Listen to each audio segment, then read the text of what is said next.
सुनो भाई सुनो, रिवीजन करा दे रहा हूँ। 5 मिनट के अंदर हमारा रिवीजन हो जाएगा चैप्टर नंबर 21 का। Accounts from incomplete records also known as single entry system. सबसे पहले मीनिंग और definition of single entry system. तो सिंगल एंट्री सिस्टम में क्या करते हैं? It is a system of book keeping in which we will maintain only cash and personal account. सिर्फ और सिर्फ कैश और पर्सनल अकाउंट ही हम मेंटेन करते हैं सिंगल एंट्री सिस्टम में। इसके अलावा क्या है? Distinguish between single entry and difference between single entry and double entry. तो ये चैप्टर नंबर 3 में भी था, टर्म 1 में। सिंगल एंट्री और डबल एंट्री सिस्टम में क्या डिफरेंस होता है? नंबर 1, सिंगल एंट्री सिस्टम जो होता है वो स्मॉल बिजनेस एंटरप्राइजेस के लिए होता है। डबल एंट्री सभी के लिए, ठीक है, स्मॉल भी और बिग कंपनीज भी, बट बिग कंपनीज में कई जगह पे कंपलसरी भी होता है। सिंगल एंट्री सिस्टम में अभी देखा हमने सिर्फ और सिर्फ कैश अकाउंट और पर्सनल अकाउंट को मेंटेन करते हैं। डबल एंट्री में all account should be maintained, right, real personal nominal सारे के सारे। और भी 2-3 डिफरेंस है, आप उसको पढ़ लेना है, ठीक है, बुक से। इसके अलावा हाँ जी, इसके अलावा जो है आप चाहो तो यहाँ से भी पढ़ सकते हो। कहाँ आ गया? ये देखो दिखा देता हूँ। छोटा सा चैप्टर्स है और बड़ा ही आसान सा चैप्टर्स है। Single entry double entry. Single entry system में क्या होता है जी? Only one effect of the transactions record किया जाता है। डबल एंट्री में बोथ इफेक्ट जो है रिकॉर्ड किया जाता है। ऑब्जेक्टिव क्या होता है? टू नो और रिमेंबर द कैश, डेटर्स और creditors balance. Mainly single entry में कैश का, डेटर्स का और क्रेडिटर्स का बैलेंस जानना होता है। और डबल एंट्री सिस्टम में every financial term of the business entity. Error. Single entry system क्या होता है? It is very hard to identify the errors.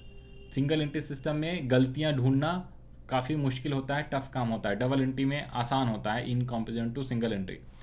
Suitable, ये स्मॉल बिजनेस ऑर्गेनाइजेशन के लिए सूटेबल है। और double entry system all types of business organisation के लिए।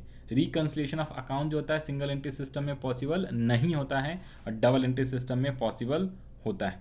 इसके अलावा हमें मेनली जो है, एक तो आपको इसके अंदर मेनली जो है 2 स्टेटमेंट बनाने होते हैं। Number 1 statement of profit and loss और दूसरा होता है statement of affairs. Statement of affairs जो होता है 2 साल का बनता है, एक ओपनिंग एक क्लोजिंग। अगर ओपनिंग कैपिटल ना दिया हो तो ओपनिंग स्टेटमेंट ऑफ अफेयर्स बनाओ, क्लोजिंग कैपिटल ना दिया हो तो क्लोजिंग स्टेटमेंट ऑफ अफेयर्स बनाओ, और दोनों नहीं दिया हुआ है तो दोनों बनाना पड़ता है। अब statement of profit and loss यानी कैलकुलेशंस ऑफ प्रॉफिट और लॉस के लिए हमें statement of profit and loss account बनाना होता है। इसके अंदर क्लोजिंग कैपिटल इसमें प्लस करना होता है, ड्राइंग्स माइनस करना होता है, एडिशनल कैपिटल माइनस करना होता है ओपनिंग कैपिटल।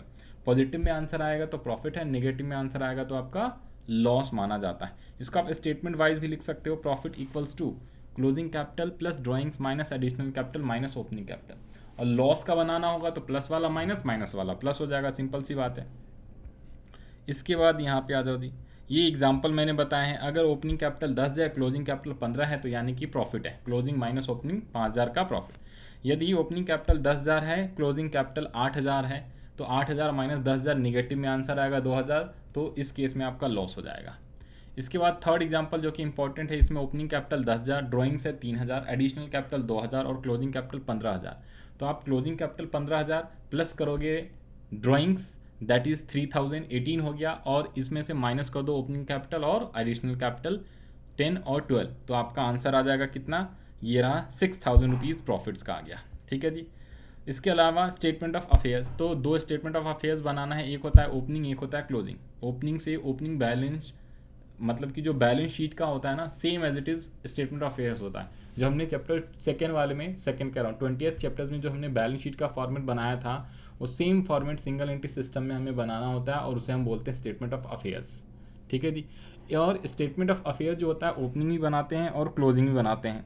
तो ओपनिंग वाले से ओपनिंग कैपिटल कैलकुलेट होकर आता है अगर डिफरेंस जो है लेफ्टी साइड में आ रहा हो तो, और क्लोजिंग स्टेटमेंट ऑफ अफेयर्स में फिर से क्लोजिंग कैपिटल आता है कैलकुलेट होकर। कैपिटल को हम क्लोजिंग कैपिटल बोलेंगे because this is closing statement of affairs. But इसमें एक चीज़ याद रख लेना है, जब भी एडजस्टमेंट्स वाले क्वेश्चंस होते हैं तो आपको सिर्फ और सिर्फ क्लोजिंग कैपिटल में ही एडजस्ट करना है।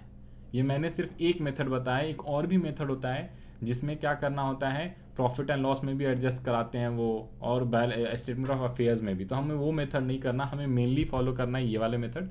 Statement of profit and loss में कोई एडजस्टमेंट नहीं करना है आपको, सिर्फ और सिर्फ क्लोजिंग स्टेटमेंट ऑफ अफेयर्स में करना है, ओपनिंग में भी नहीं करना है एडजस्टमेंट्स का कोई भी, सिर्फ और सिर्फ क्लोजिंग स्टेटमेंट ऑफ अफेयर्स में आपको जो एडजस्टमेंट हमने चैप्टर 20 में सीखा था, जैसे आउटस्टैंडिंग एक्सपेंस होएगा तो वो लायबिलिटी साइड में लिख दो, आउटस्टैंडिंग इनकम होएगी तो एसेट साइड में लिख दो, प्रीपेड एक्सपेंस होएगा तो एसेट साइड में, और प्रीपेड इनकम होएगी तो लायबिलिटी साइड में लिख दो, डेप्रिसिएशन होएगा एसेट्स फिक्स एसेट्स पे तो उसे लेस कर देना है, bad debts provision for doubtful debts हो तो डेटर्स में से लेस कर दो, इंटरेस्ट वगैरह का हो तो जिस चीज़ का इंटरेस्ट होगा उसमें ऐड कर देंगे, interest on loan, interest on capital, interest on drawings and interest on investment.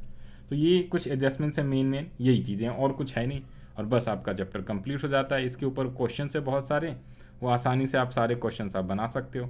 ये बहुत सारे क्वेश्चन थे, बहुत ज़्यादा भी नहीं है, आपको सिर्फ और सिर्फ कहाँ तक बनाने हैं, क्वेश्चन नंबर 17 तक बनाने हैं इस साल के लिए, इतना ही है। 17 क्वेश्चन बना लोगे, प्रैक्टिस कर लोगे, बस हो जाएगा ख़त्म। इसकी आपको प्रैक्टिस मैंने करा दी थी। तो ये है आपका क्या चैप्टर नंबर, इसका सॉल्यूशंस वाला शीट भी आपको दिया हुआ है मैंने। तो क्वेश्चन नंबर 17 तक के आपको करने हैं, ये ईमानदारी से कर लेना। एग्ज़ाम में कौन सा आएगा, स्टेटमेंट ऑफ अफेयर्स वाला आएगा, तो जिसके अंदर एडजस्टमेंट्स हैं तो वो वाले क्वेश्चन ज़रूर करके जाना।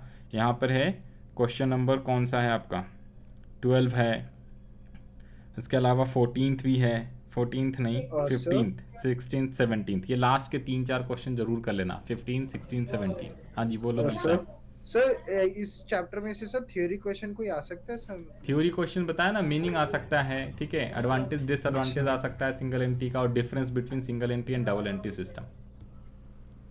हाँ जी, और कोई नहीं सर, सिर्फ यही सर? और कुछ नहीं आना, यही होता है, और कुछ थोड़े होता है, मेनली प्रैक्टिकल क्वेश्चन आएगा, न्यूमेरिकल क्वेश्चन आएगा। Okay sir. यस देवंश, समझ में आ गया? अब आज जाके इसकी प्रैक्टिस कर लेना है। क्लियर देवंश? तो ये हमने चैप्टर्स 21 वाला रिवाइज कर लिया, सिंगल एंट्री सिस्टम।